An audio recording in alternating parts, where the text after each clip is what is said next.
Welcome back. On Thursday, 6 News is here for health. Our first story tonight, cases of whooping cough are spiking, especially in Texas. The Lone Star State is seeing 10 times as many cases as it did in 2023. Nationally, cases last year were up 6 times from the previous year. Advanced symptoms of whooping cough include violent coughing fits that can cause vomiting, as well as difficulty breathing. CBS News medical contributor Dr. Celine Gounder says there are several factors behind the rise in cases.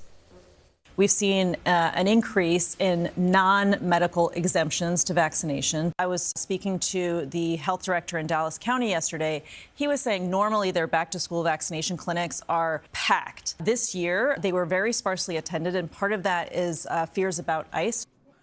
Dr. Gounder says there are also waning immunity to vaccinations because of changes made over a decade ago to minimize allergic reactions and side effects. Increased testing might also be catching more cases.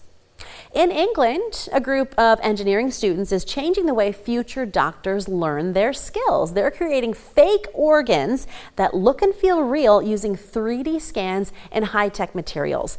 Trainee doctors from King's College in London can practice procedures safely without a need for cadavers or animals. The artificial organs are also helping test medical tools powered by artificial intelligence. If you want it to work on people, you need to test it on something that just looks like a person. And so the only way to do this without human testing is really to make something fake that looks just like the real deal. The team has built models for cardiology, ear, nose, throat, and urology, and plans to expand into more areas of medical training and AI testing.